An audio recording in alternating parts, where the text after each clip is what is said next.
Thanks for joining us, everybody. It's our Christmas episode, and tonight is Silent Night, Deadly Night 2. Jared, Maddie, obviously we're super keen to see this. I'm assuming high marks across the board on this one. Yeah, we don't want to blow our stack too early, mate. So let's keep it under wraps. But yeah, it's no speed for two. For the listeners out there, it could be a 5-star. All right, let's do a quick whip round. I know it's probably not a lot's been watched. I have only watched The Expendables and half of The Expendables 2. I was rudely cut off to have to come and do this. Outrageous. Well, that's the better one. The first one, we should have cut you off. Yeah, the first one. The first one's kind of okay. Stallone is always usually a good director, but he seems to have been a bit off his feed with the first one. There's a lot of shaky cameras and fucking... I mean, there's a scene at the end where they take down a dictator, which, quite frankly, I couldn't tell who was who. There's so much shit going on. And stuff shaking around and heaps of cuts and that, and I just didn't know what was going on. And when I started watching the second one, I thought, this is the first time I've ever thought this, but Simon West has got a sure head with this material. But he does. He directs it better than Stallone does. And the second one is much more fun. A little bit extra Arnie, a little bit extra Bruce Willis. Yeah. They just kind of add a little bit more to the table. I love Van Damme. I think Van Damme's fantastic. One of the best parts about the second one. And Lundgren. Lundgren gives me plenty of laughs. And it's good to have him back. Whereas the first one, he's a junkie or something, and quite frankly, he's really bad in the first one. Yeah. Just quietly, did you want to go back and listen to When a Stranger Calls before you call Simon West a sure hand? Or? No, I didn't say Simon West had a handle on the horror genre or the thriller genre, but he seems to have a decent handle on action. Yeah. And I'm looking forward to seeing the rest of Part 2. There's something about Part 2 that's kind of really enjoyable, and I think it's really what the series was meant to be. Yeah, definitely. Whereas 1 was sort of trying to find the template and not quite there, and 3 had gone overboard. Yeah. Yeah, 2's definitely the best one. Yep, by far. I watched the Netflix doco series The Ripper, about the Yorkshire Ripper. Mm-hmm. Quite good. Really interesting if you're looking at how you would investigate a serial killer case in the 1970s. And all I can say is it's fucking needle in a haystack stuff. Like, you can kind of see how he went undetected for so long. But it wasn't great. And I sort of said this to you a couple of weeks back, that it feels like we're getting oversaturated with this stuff. And the quality's not there anymore. Yeah. But I did see the trailer for the Night Stalker one. Yeah, that one really creepy. Me. Yeah. Yeah, it had a real creepy vibe, the trailer, so I thought, I'll definitely be on that. But that's it. What did you go for, Matty? Well, my list was pretty short this week. So we were watching I can't even remember what it's called. It was a TV series on just like living in a hospital. They were going through this like profiling the doctors and the nurses and stuff. Don't need to know what it's called, mate. They're all the same. Look it up. They're all the same. But it's like interesting at the end of it, because they sort of caught the end of the beginning of the COVID stuff, where they've got the full face masks and they're trying to deal with these sick cancer patients and things. It's pretty heavy though. There's one point where the doctor's like talking about having to cut off his emotions, but not being able to. No, he needs to actually challenge himself and figure out what he did wrong when an operation doesn't go how they planned it out. So it's brutal. It's very tough to watch at times. But I was watching, and I started Santa's Sleigh as well. To come, mate. It's coming soon. We'll get on that. Keep that up your sleeve, at the beginning, and it's not horrible. You haven't got through the rest of it, mate. We'll get to that. But that's it. That's it for me. All right, Jared. Just before we go on, I'm just going to say, Adam, I'm just filthy. I think this is the third year in a row that I've tossed up Rare Exports as a Christmas choice, and you've acted like I didn't even say it. I For 3 years running. I forgot this 3 time. years, I'm like, Rare Exports is a good one. We can check out Rare Exports. Yeah, no worries. Santa Slade, what about yeah. Santa Slade, Silent Night, Deadly Night 2? Yeah, fucking thanks a lot. I've tossed up a good one. The people spoke. 3 years. wanted Silent Night, Deadly Night 2. The people didn't get the option to vote on Rare Exports because it wasn't on the list you put up. You've got there's a It secret. was an accident. There's a grudge. There's a secret grudge being held. I think you just need to come forward and say you don't like the movie or something. Anyway, I do like the movie. This is the thing. I like the movie a lot. I just keep fucking forgetting it. Oh dear. Maybe All right, it's well, just that it's. I don't sort of. I keep forgetting it's a Christmas movie or something like that. Yeah. Because it doesn't have Silent Night, Deadly Night in the title. Yeah, but what about what I told you 5 minutes before? Oh look, I fucking forgot. All right, I'll hold that, and we'll resume this conversation next Christmas when you fucking forget Can't it again. wait. Can't wait for next Christmas when I fucking brush it again. I'll work out the best way to brush it. Yeah. Now, all right. just before you get started, Jared, I just wanted to quickly come back to Expendables 2. Yeah. Just for a bit of a laugh, as I was, packing up to come down here and set this up. I got to the scene where they're sitting in that, they're in that little bombed out hotel or whatever for the night, and they're talking about what would their last meal be. And the girl on the mission goes, I like duck with plum sauce, and then she looks at Stallone, what I'm assuming is a sexy manner, and goes, but I also like Italian. And I was just looking at Stallone, and I'm thinking, that Italian is off. You're getting food poisoning from that Italian. That's the sort of pasta dish you'd get at Lazy Mo's, not at like an Italian restaurant. Or a place that I used to frequent called Little San Severo. Used to dish it up out of a fucking pot. After all the steroids, the little cabanossi. Then tell you it was... Yeah, he's like fucking beef jerky.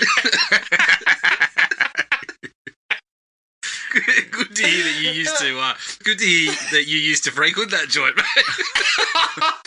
Getting dished up once wasn't enough. You go back and test it out again. Oh well, this is the thing. They tell you, she's fresh. No, it's fucking sitting out there in a pot, doing its own shit for fucking hours. And I think after the first go, I said, surely that can't be that bad. Yeah, I'll try something else. Why don't we go to this 5-star restaurant? No, why don't we try Little San Severo again? Surely it gets better. Oh, shit. Okay, sorry, I didn't mean surely to it's surely, if we keep going back, we'll get there the one night a week that they cook the pasta fresh. Yeah, I think if you rocked up Sunday night, you got a fresh pot. Yeah, excellent. Look, continue, Jared. Sorry for Sylvester. I love you, man, but yeah, that's all right. That's a worthy interruption there. So I finally checked out Bill and Ted Face the Music. A little disappointing. It had a few laughs in it. It was entertaining enough, but yeah, could have probably done without it. It was all right. I went back to the original Assault on Precinct 13, which was good to go back to, and sort of I hadn't watched it in a long time, so it was good to sort of pick up on the classic Carpenter stuff that was already present in that one. So, yep, highly recommended. So, we spoke about this last episode, and I had a bit of a rant on that too, but I finally found a workable copy of Deadly Games that I was able to watch side by side with Shudder and Joe Bob Briggs's Christmas special.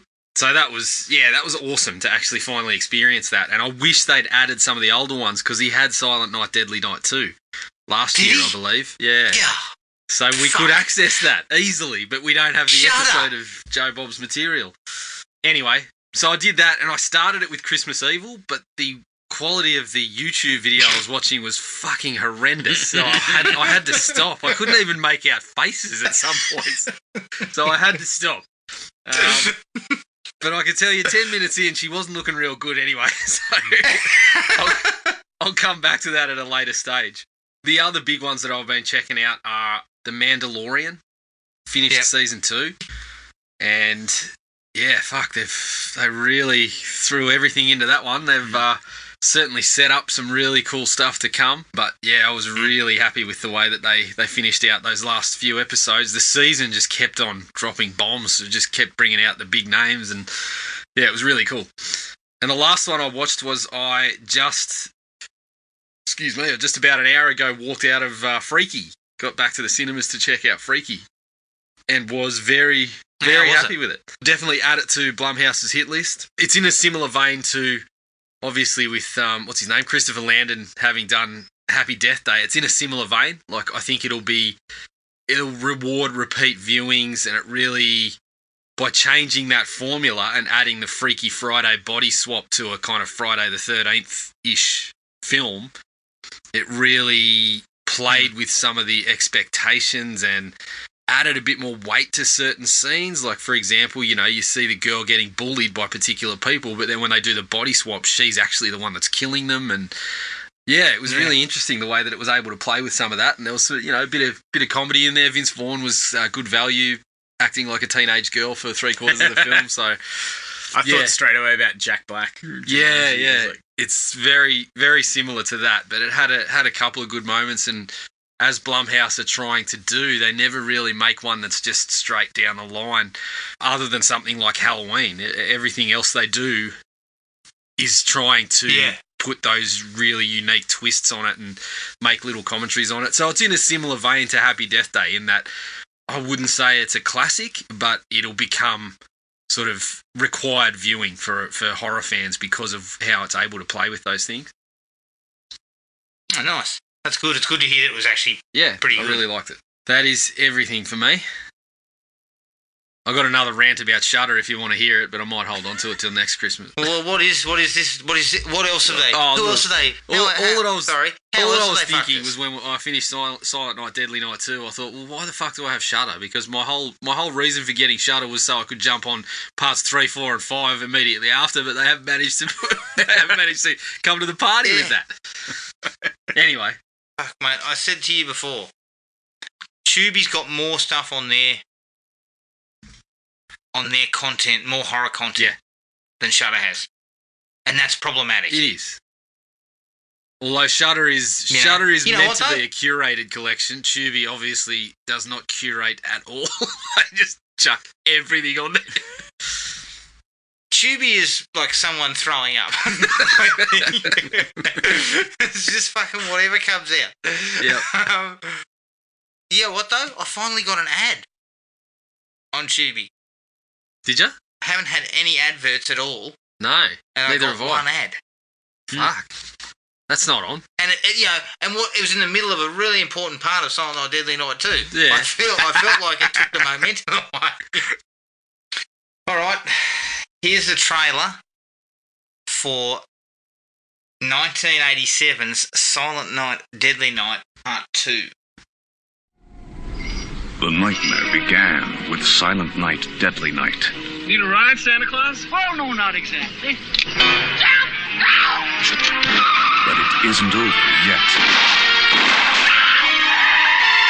In fact, the ultimate nightmare is about to begin all over again. Silent Night, Deadly Night, Part 2. Hey, you little bastard! All Ricky ever wanted was a little kindness. Very, very naughty. And all he ever got was pain. She was naughty. Now he wants revenge. And this time, Garbage day! he's going to get it.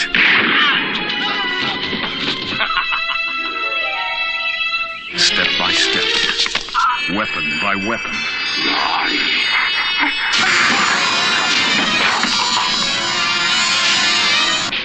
victim by victim.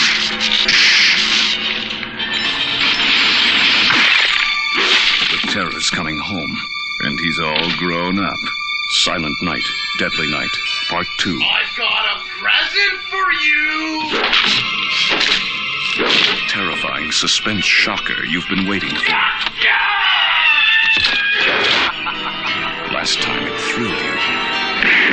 This time, Bingo! it'll kill you. Silent Night Releasing Corporation presents Silent Night, Deadly Night, Part 2. Silent Night, Deadly Night Part 2 from 1987. Directed by Lee Harry, who directed Street Soldiers. It's produced by Lawrence Applebaum, who produced Thunder Run. The story is by Lee Harry, Joseph H. Earl, Dennis Patterson and Lawrence Applebaum, and the screenplay is by Lee Harry and Joseph H. Earl. It stars Eric Freeman as Ricky Caldwell, James Newman as Dr. Henry Bloom, and Elizabeth Caton as Jennifer. The budget was $100,000, and the box office was $154,000 worldwide. That was all I could find. A little bit of trivia, although Ricky's surname was Chapman in the first film, it was changed to Caldwell for this film. Makes sense. Okay. You'd think he'd change his name after this one. Yeah. Well, I'm sure all the actors have. All right. Jared, thoughts on Silent Night, Deadly Night Part 2? Okay. So the reason this still hangs around in the consciousness is not to do with being anything resembling a good movie.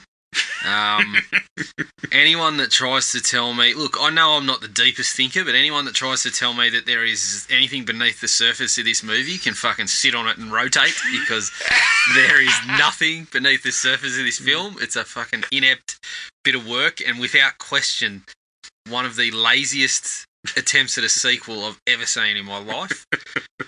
And the only value that it has is the enduring kind of entertainment quality of the performances and the little pieces that they created, the small parts of the film that they created as the actual sequel portion. Really, that's the only entertainment value that it's got, is laughing at that. And I can take that enjoyment for what it is, but she doesn't go much deeper than that. And as a film, I couldn't bring myself to rate it on entertainment value. I'm giving it half a star. Half a star. Ow. That's a fucking lump of coal. Yep. Maddie? I hadn't seen the original. Surprise, surprise. But I hadn't seen the original. And I think if this was the first horror movie you'd ever seen, you'd still be scratching your head and and be and confused about what was going on. But it's one step off the room, the acting in it. It's really poorly done. And yeah, the interactions aren't real, the characters aren't consistent, they don't maintain how you would expect the character at the beginning to be at the end. It's just sloppily executed, and one star's generous from me. 1 star. Yeah, Jared, I'm with you. It's a half star. It's absolutely inept in every facet. I mean, the fact that this is $100K, I was like, it looks like $100. But Yeah. I could give it an entertainment value because I pissed myself laughing Yeah. many times. I can see it get like a 2 for me if I was to be entertained. But I laughed heartily at some of the stuff in the first film. Yeah, exactly. I couldn't help myself a couple of times, and I'll get to that. And because it's crammed into this film, I accept it as being part of this film. But just, I mean, the before we even get to it, the bloke that plays Ricky is fucking awful. It is the worst performance in history. It's up there. It's bloody. I mean, Tommy Wiseau looks like bloody fucking De Niro. I don't know. Yeah. He looks like at least a competent actor next to this bloke.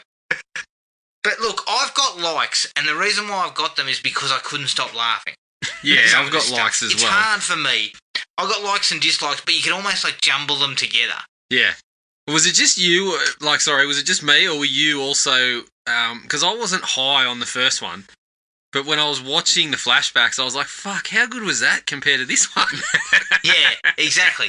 Part one at least was made with a little bit of proficiency. Yeah. They kind of knew what they were going for. It's a slasher film. They sort of, it sticks pretty close to the slasher formula. I think we might have given it like 2 or 2.5. Yeah, something like that. It has some moments that are okay, but this, cobbling some of its funniest moments with this absolute shit that is part 2.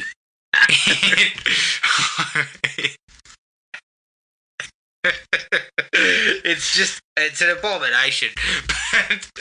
But That's fair. let's get to the likes though, and I'm going to kick it off straight away with watching a young child punch Santa Claus. Oh, in yeah, the that was face great. Yeah, brilliant. and knock him fair on his ass. Yeah. Will never get old. But it was like a young Gennady Golovkin or something, because Santa goes fucking flying.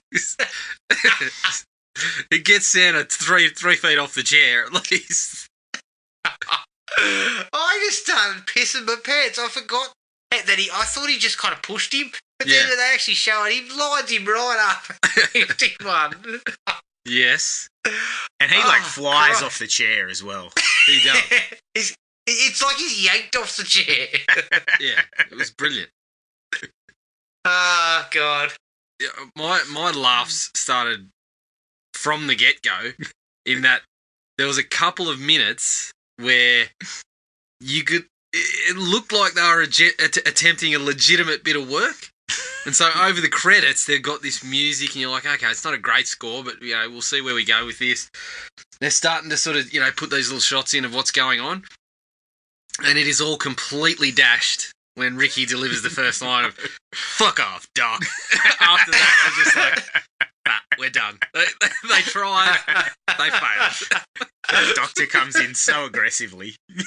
So angry. He does. Yeah, he's immediately on the front foot. My next like is also from part 1, but I couldn't help myself but the sledding scene. Oh, brilliant. Where there's 2 young teenagers who are about 12 who get bullied and harassed by blokes who are about fucking 40. Get sleds off them. Yeah. And then one guy gets his fucking head chopped off. And they just cut to a shot of this mannequin with no head gliding down the hill and the head rolling along the side. There's a few dodgy mannequins in this one. I was just like, what did you think? Like, surely you looked at that and went, oh, that's not good. Yeah. I think it's definitely one of the better parts of the first one. Yeah, but it was piss funny. Yeah. Is it And mandatory? also, I love the fact that they're hooting and hollering, going, woo, woo, how quick it is. And they're going like fucking 2 miles an hour. Yeah. Oh, it's such a dumb thing for them to be doing.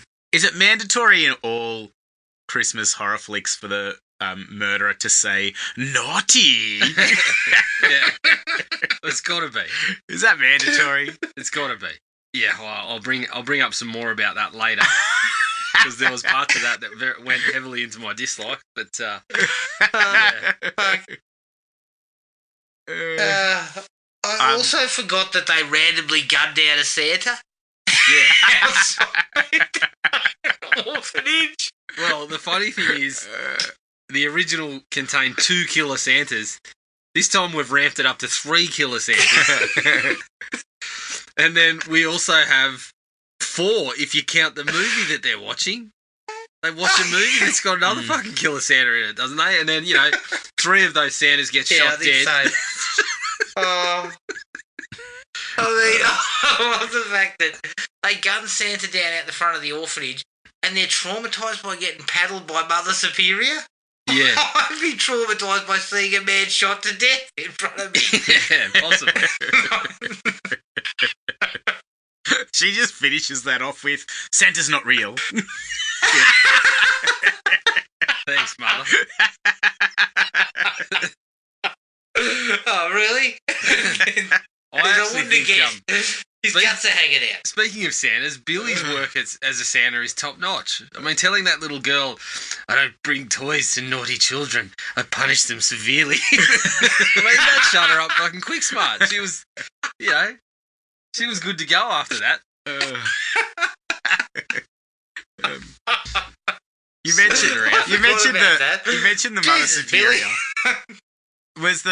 Did anybody else get a laugh when he's imagining his brother getting a whipping from the Mother Superior, and then like as he's talking, he's grunting to the tune of being slapped by the belt.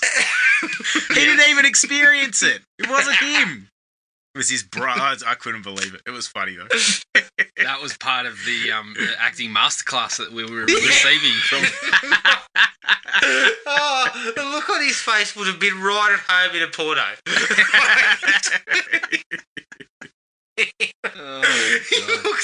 He just looks. It is just the most ridiculous thing I've seen. It's trying to sort of give us post-traumatic stress or something. Firstly, it wasn't you.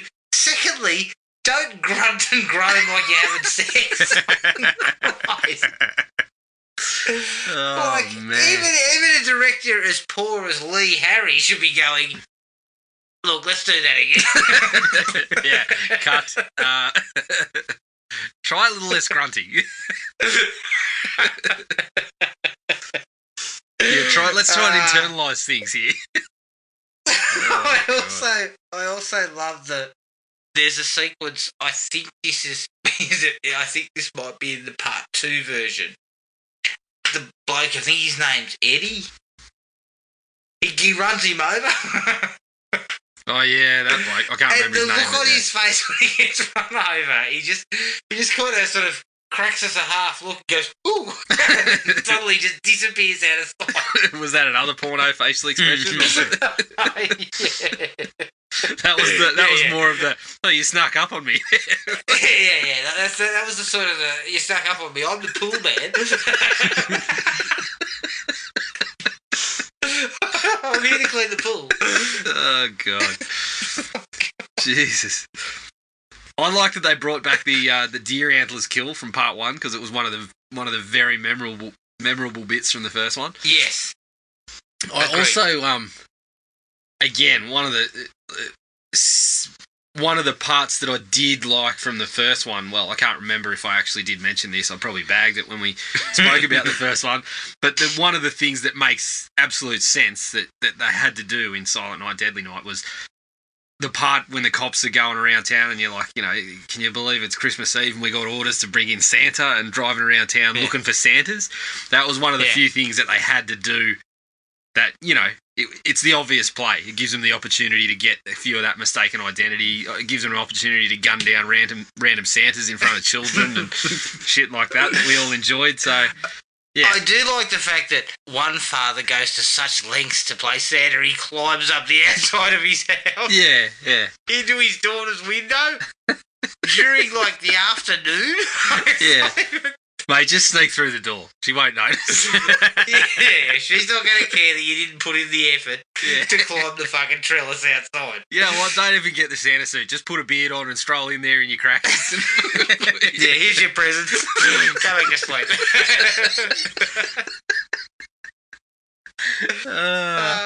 Yeah, Shit. that's the way you do it. I must admit, I did get a good solid laugh out of jamming an umbrella through a bloke and then opening it on the other side. Genius. To make it open up after it's gone through him. Yeah. To open it up and then have it rain. Just fantastic. I mean, that is art right there. Lee Harry. He stumbled across some genius. Oh, God. On his way to the nearest toilet bowl to shit him.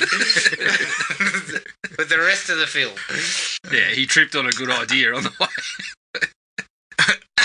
Have we skipped over the whole cinema experience? No, that's still... You're saving that for the Who was that? Yeah, that whole relationship with that girl that came out of nowhere. Yeah, I mean there is likes. I mean before the cinema date.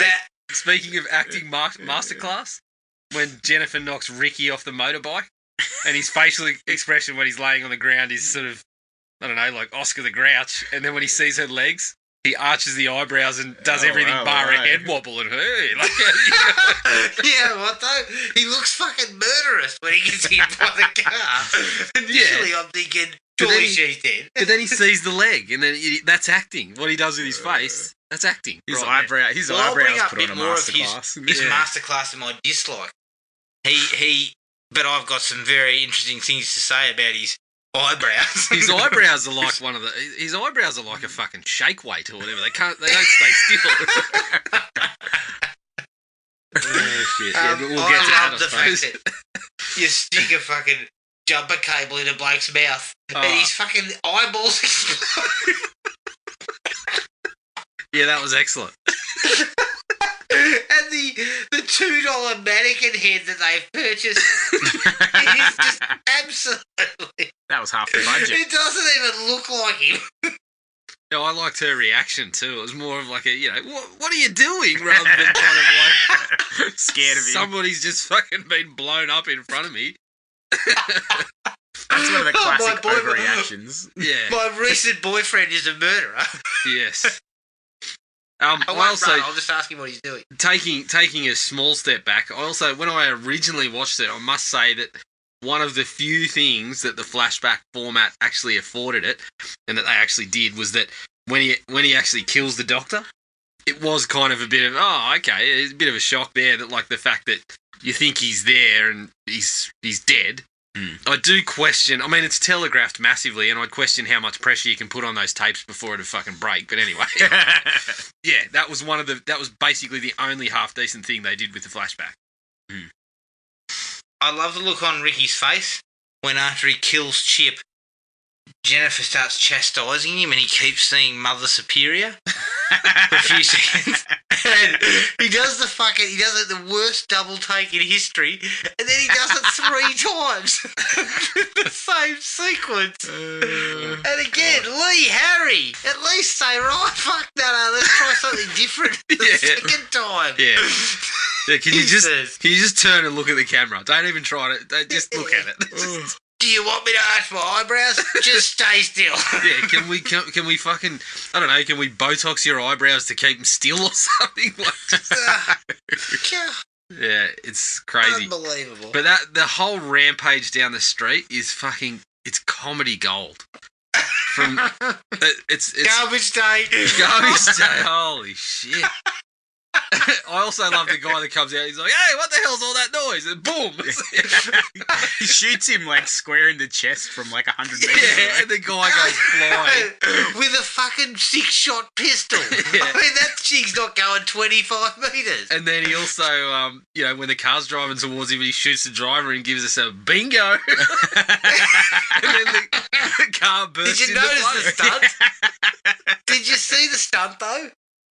Oh, the car hits the car next to it, comes up onto its tyres, and quite frankly, misses the fucking stuntman by about an inch. Yeah, he does like, the limbo. You see the stuntman almost like he actually tries to avoid it.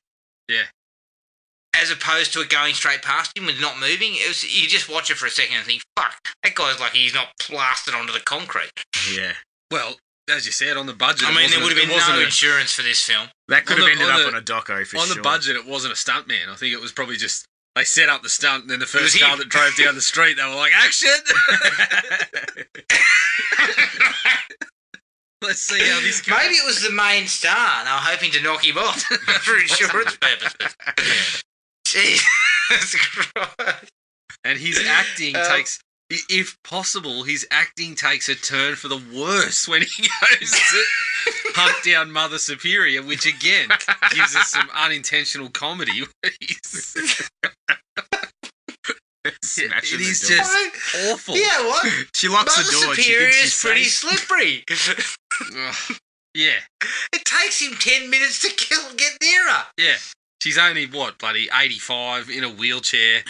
Like, yeah, you would have thought he would have done it a bit easier than that. She rolls into the other room and he's like, "Oh, hide and seek." He's the look on his face. It's so funny. I mean, this is where we get. I mean, it's bloody dollar store Jack Nicholson when he's trying to bust through the door there. Like he's putting on the Jack Nicholson type. He's trying to. He's putting on lines and his eyes are as big as dinner plates and he's fucking yelling like a. Yeah, it's just awful. But in a comedic way. We missed I've forgotten. Why was he in the woods? Why was he in the woods for that? There's that like lazy attempt at a rape, and then the guy's like, "I'm just gonna go get a beer." That was it was at the funeral. No, it was like they were at the cemetery, and the woods. I don't know where you have a fucking picnic seems to be just a short stroll from the cemetery. Yeah, but these two kids. This was in my dislikes, but and I'm not quite finished with my likes. But those two kids stumble into people having a root every 5 seconds. I mean, if you put your eye to a keyhole, they're seeing sex. Everybody else is seeing nothing. Well, they've managed to find it in an orphanage run by nuns. They have found people having a root. I mean, most people would stumble past it in a brothel, and these blokes have found it in a fucking orphanage. Yeah, I don't know. It was then Billy finds it at a toy store.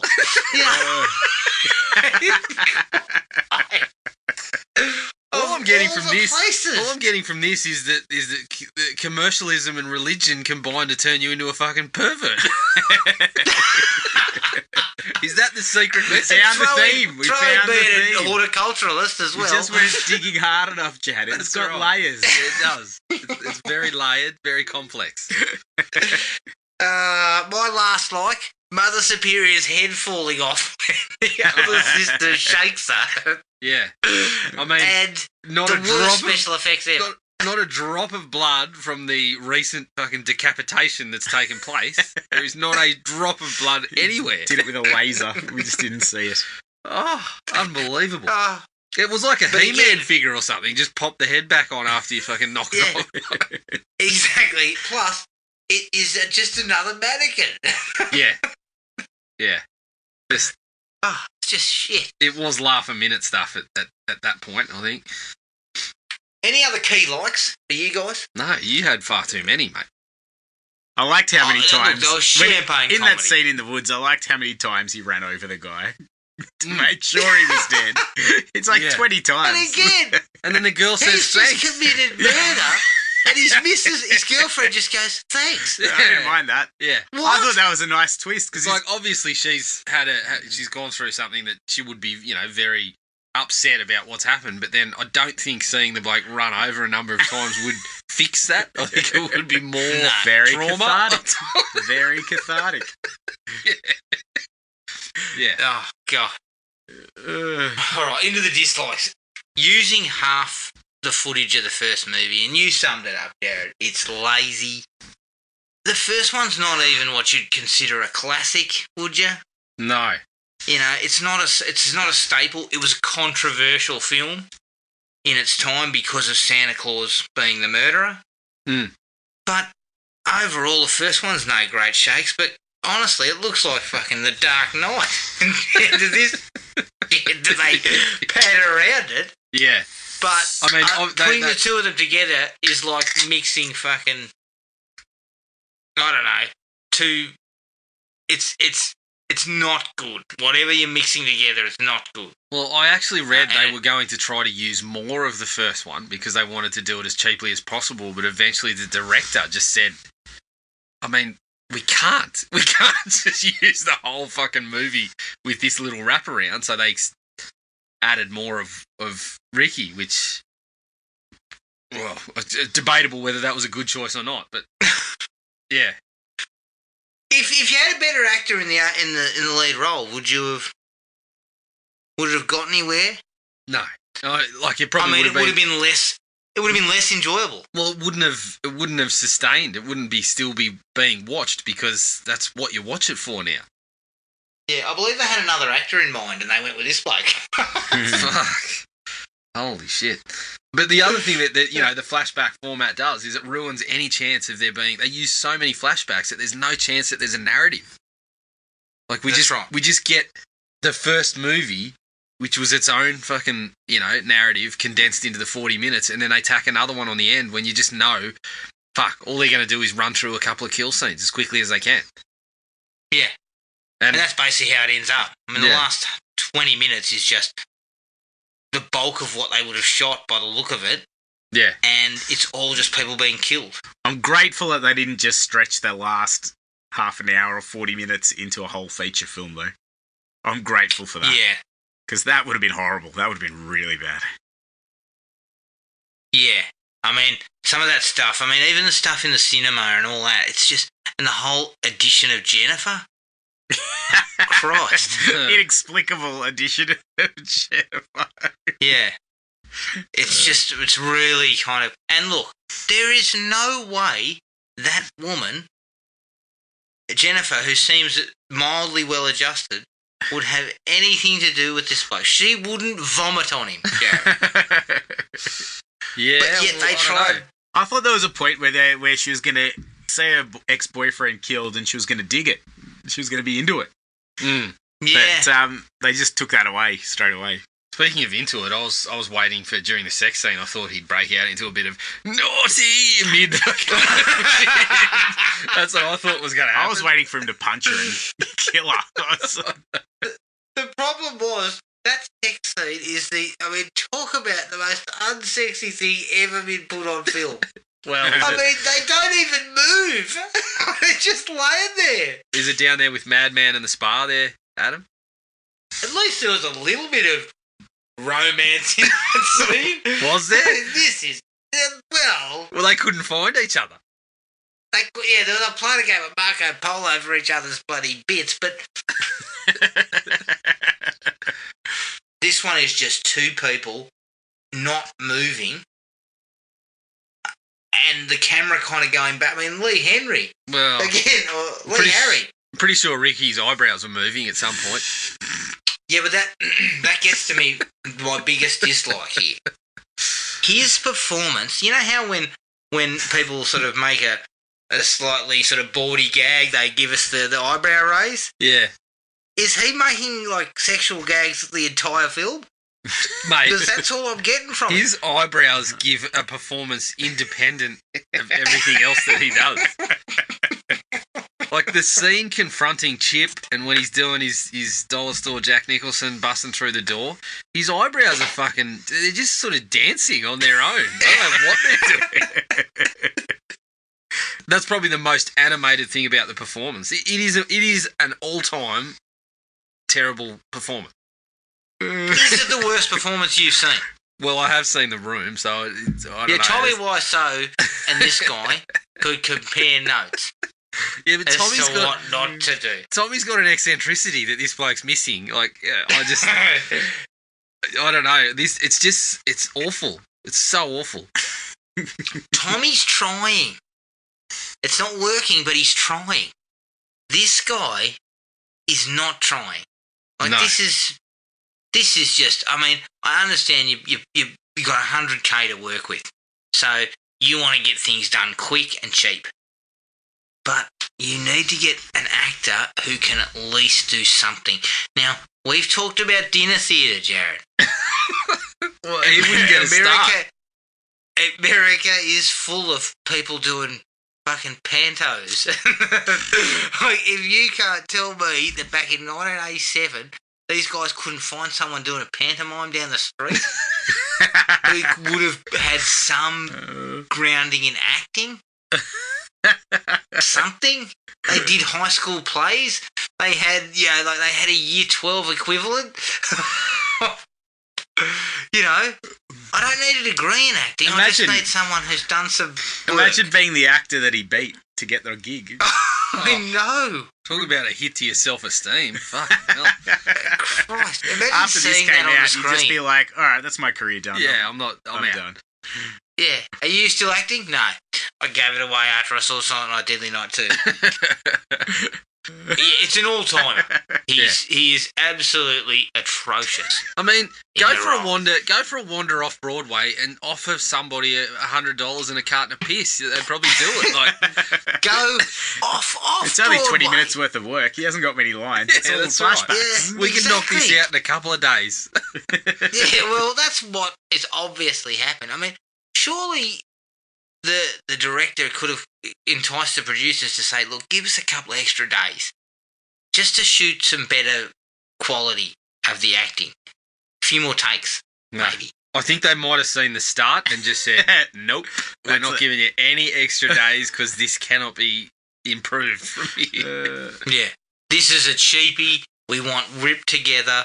It's basically a rip-off of the first film with a little bit extra. We want it out in cinemas ASAP. Hmm. That's basically what they were going for. We want to make I mean, it didn't make any money. 145,000 worldwide as quickly as possible. We want to take our investment and add a third. I mean, I laugh at that, but these blokes are still banking off this. So Yeah. Yeah, I know. was it as bad a choice as as I make it Well, out put to it be? this way, it's on Blu-ray. Yeah, It would have made It was a money Scream on Factory. on video sales. yeah, it was a Scream Factory released not that long ago, and we're watching Scream it on Factory. Tubi. What the fuck? Why would Scream Factory lower themselves to this? Well, there's a market. Has it got an interesting backstory? Maybe that's why. I better look it up. I might end up purchasing it. Who You Did knows? can guys- dig into it. Did you guys watch the Q&A on YouTube? No. It's Was there a Ricky. Q&A, was it? Yeah, Ricky and one of the other actors in it. Then they're like asking him questions, and Ricky's pretty much just like, "Look, man, I just took the gig." Yeah. It's like, and then they, We know, Ricky. and then I We moved know. on to the next thing. Like, I didn't know that I'd still have to be answering questions about this 20 years later. Yeah. It's pretty much the You vibe took that the he's gig. giving. So the upshot of Ricky's Q&A was, I took the gig, full Yeah. stop. That's pretty much. We saw that you took the gig. You didn't do anything with it. They ask him about their acting career and whether they're still acting, and he's just like, "Come on, man, you know I'm not acting after this." He's got like 20 odd credits. He's got a fair few credits. They're not big credits, they're little roles, but he's showed up in other things somewhere. Jesus Christ. Not I at mean, he had the Dracula's. kind of look for a henchman. Mm. He had a henchman look. He might have got some work in the 80s and 90s, you know. Look, I'd almost be certain they're non-speaking roles. They would have to be. Yeah, look, I've got to go with you on that. Look, decent looking I don't bloke, think he would've- can't act a lick. He can non-speaking roles. That's where you live. But he can be a henchman on Walker, Texas Ranger. But he'll take your script, no matter how bad it is, Yeah. and do his best. Looks good. Looks good in a pair of action jeans. That'll do. He'll take a meeting with anyone. That's basically what the go is. Yeah. That's what his agent says. He will meet anyone. It doesn't matter who you are, how much money it is, he'll meet. I must admit, one of the dislikes of watching the 90% of the first film is having to watch that fucking peanut walk around going, punish, punish. I mean, Christ, it gave me like fucking hives every time I heard him say And that. the fact that they took that they decided that Ricky would emulate that was hilarious. Yeah. I mean, the bit where he's at the table, I think it might have been at the same point where he was grunting, but when he's at the table and he's like, "She was naughty." I mean, it sounded like the makings of an Andrew WK song there. I've seen more subtle acting in wrestling matches. Yeah. It's so bad. Yeah, It's an offshoot of We Want Fun or She Is Beautiful or some shit like that. yeah. That's the follow-up. She was naughty. Oh, Christ. I forgot about that.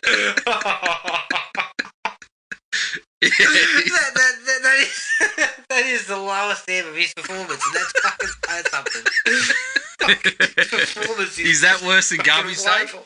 I suppose at least Garbage Day got a bit. At least got him, I laughed at Garbage Day. well, at least Garbage Day got him some acclaim as a fucking internet meme for some stretch of time.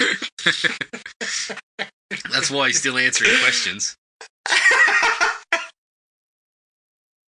You imagine how many times that motherfucker's walking down the street and someone just yells, "Garbage day!" Poor bastard. People can be so unkind. Thanks, Kamal.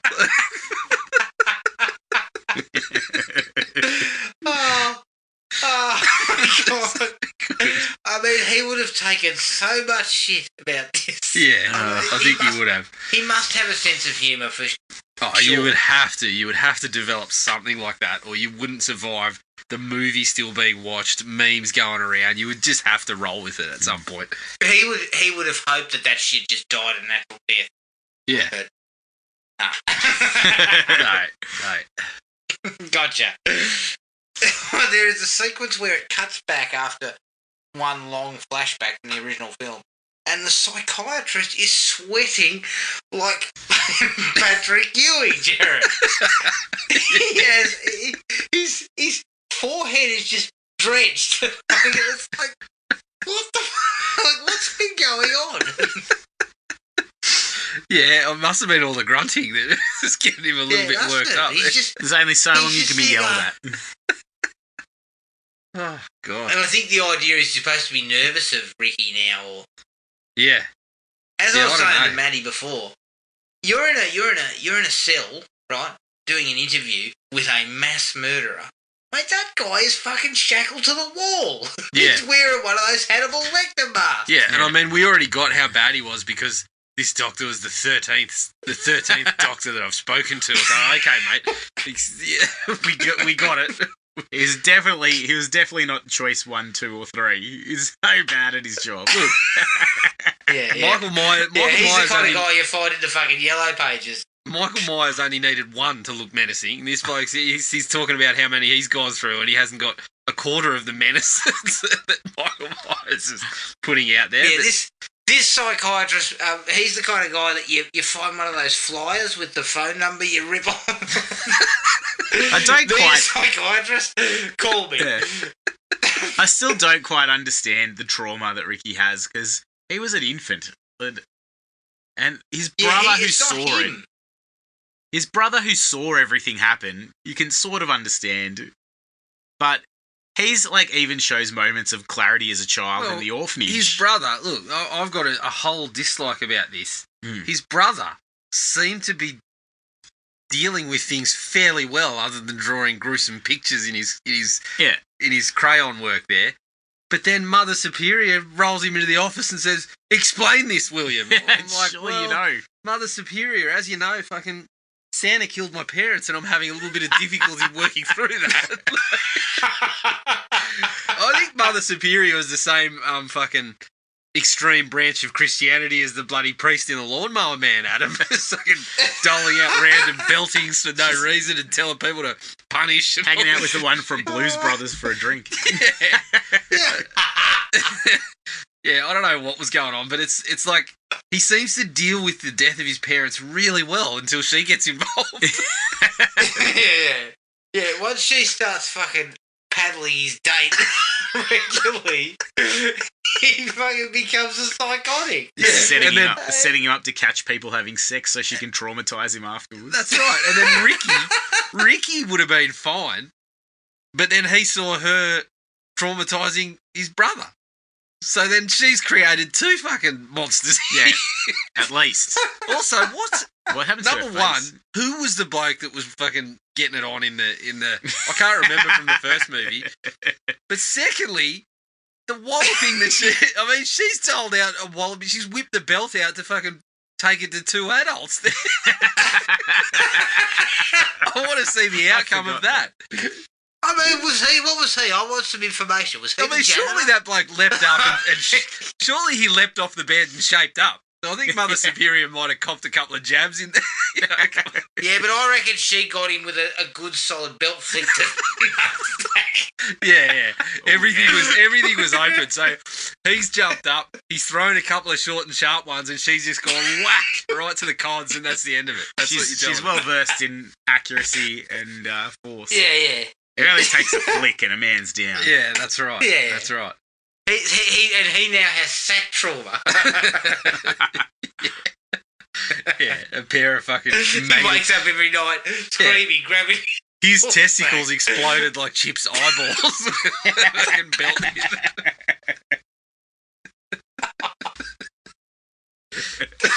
Oh, God. Yeah, look. I wanted to know, though, who was he? The janitor? Was the woman he was sleeping with, was that a nun? Benny Hill. Can we get some information? Yeah, we better go back and watch the first one, Adam, and figure that out. Speaking of questions to ask, at one point, Chip talks to Jennifer in the cinema, and he talks about how he slept with her in the back of his car. Remember? And then he says to her something about, "You ruined." No, she says to him, "You're a scumbag. You're a terrible person. You ruined my best sweater." And the question that I asked was this during the sexual encounter in the back of the car or what? I had the same question. It sounds like it got a bit messy. Can we elaborate a touch on I'll what tell you this why. was? Because the car looked like a two-seater, so they must have been having a root in the fucking boot at that point. So that's how you end up getting things on sweaters. Like, there's not a lot of room in it. Unless he's used it to clean up after. They're contorting themselves into the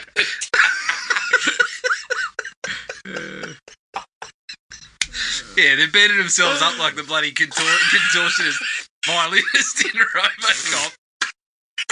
But it's other things that are going in and out. Like, oh, shit. Yeah, look, I wanted some clarification. yeah. You don't say shit like that and then don't tell me what went on. Yeah, you can't just say that. You need to fill in those details. Like, if I'm an actor, right, if I'm an actor just recently on the Panto circuit, I'm doing this scene, when he calls cut, I'm saying, Lee, what? I need to know what my motivations were. What? Yeah. Where did Why I buy ruin this? her sweater again? Yeah, where did I buy the sweater from? How much did it cost? I need to build character motivation here. What did she do to What it? did I wipe on it?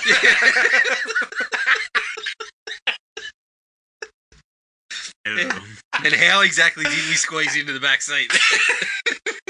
Yeah, that car's a two-seater, mate. No one's getting in the back for sex. Come on, Lee. Oh, shit. We need to shoot the whole thing over. In general, why did we need to spend 5 minutes with Chip having that conversation? I know. They're fleshing it out. Essentially, They're fleshing it out. I mean, you could have got exactly the same result with Chip just strolling past and going, "Hey, remember that time we fucked in the backseat of my car? Want to do that again?" And then walking off, and we get exactly the same result, the same depth, the same... I think he was trying to show restraint. He's like, I'm not going to kill people anymore because I finally got a girlfriend.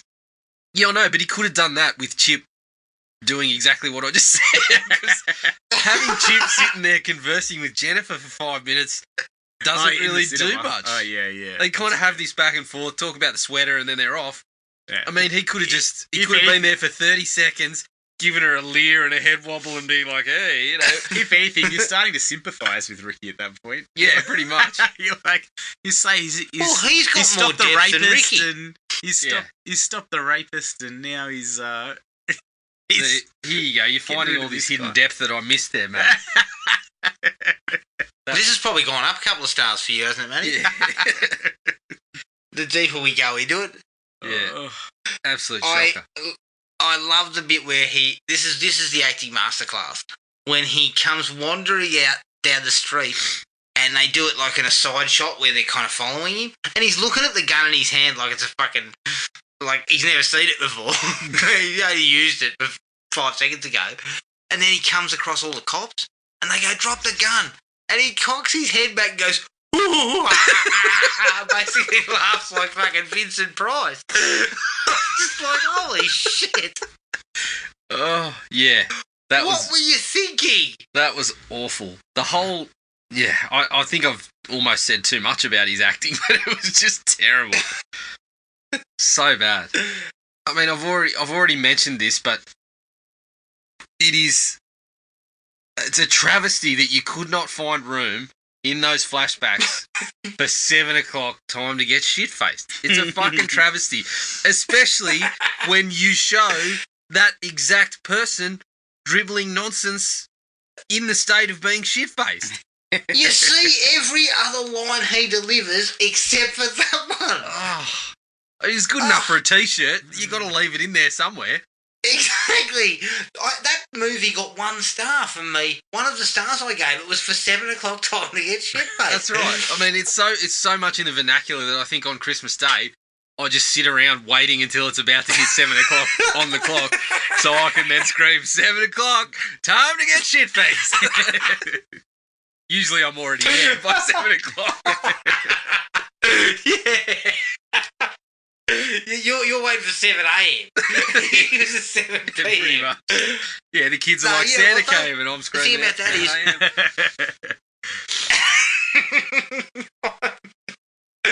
The thing for me about that is it is in the vernacular, because 2 minutes into this movie it was time to get shit-faced. Like, it worked. Give me that.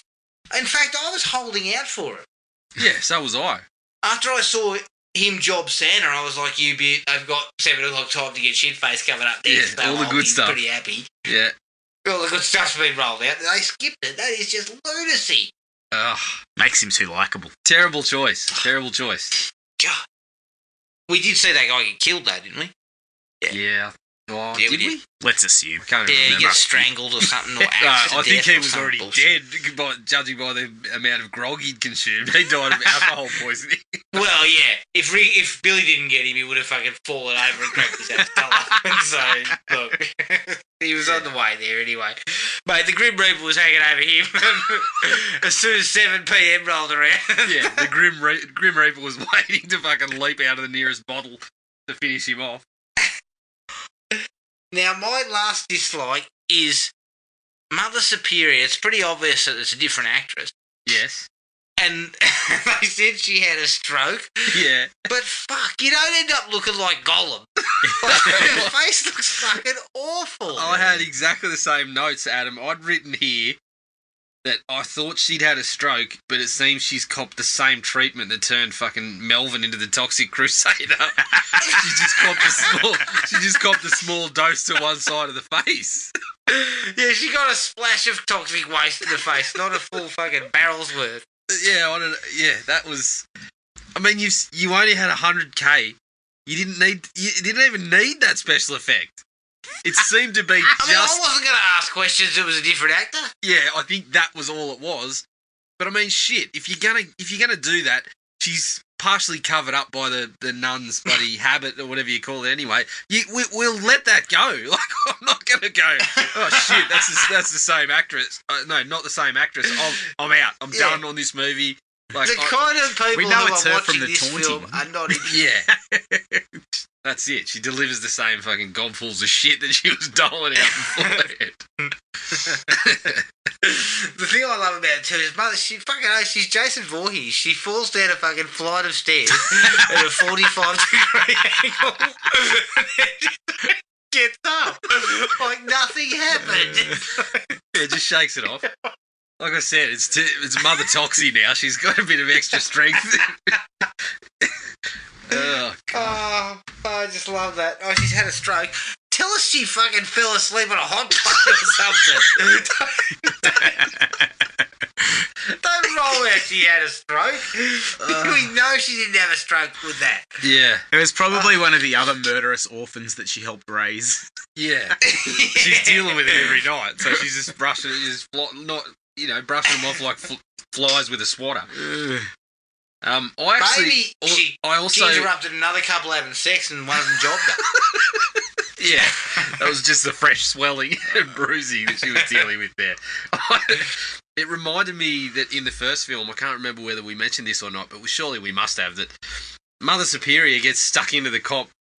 I mean, a fair cop, he's just fucking gunned down an innocent person dressed as Santa, so he deserves to cop a spray for that. But he says, that someone's coming. And she gives him no one will get in that doesn't belong here. 5 seconds later, a small child opens the door to a murderer.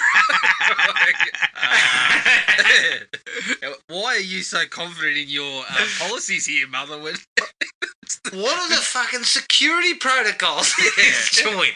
Because we're allowing 6-year-olds to open the door. Yeah, we're fully comfortable that we're safe in here. It's a glass door while the bloke's got a hefty axe that he could fucking just knock it over with, but he doesn't need to because small children are allowed to just fucking open it when they want to. Yeah. The lockdown procedures are pretty poor. Yeah. We've come a long way. Yeah, like... She left the belt in the other room. She didn't even have the basic securities. Or whatever. Yeah, that's right. If she had the belt on her when he walked in, it says, "Whoopah, there you go. Sit down, Billy." Mother Superior was in a wheelchair in that, wasn't she? Yes.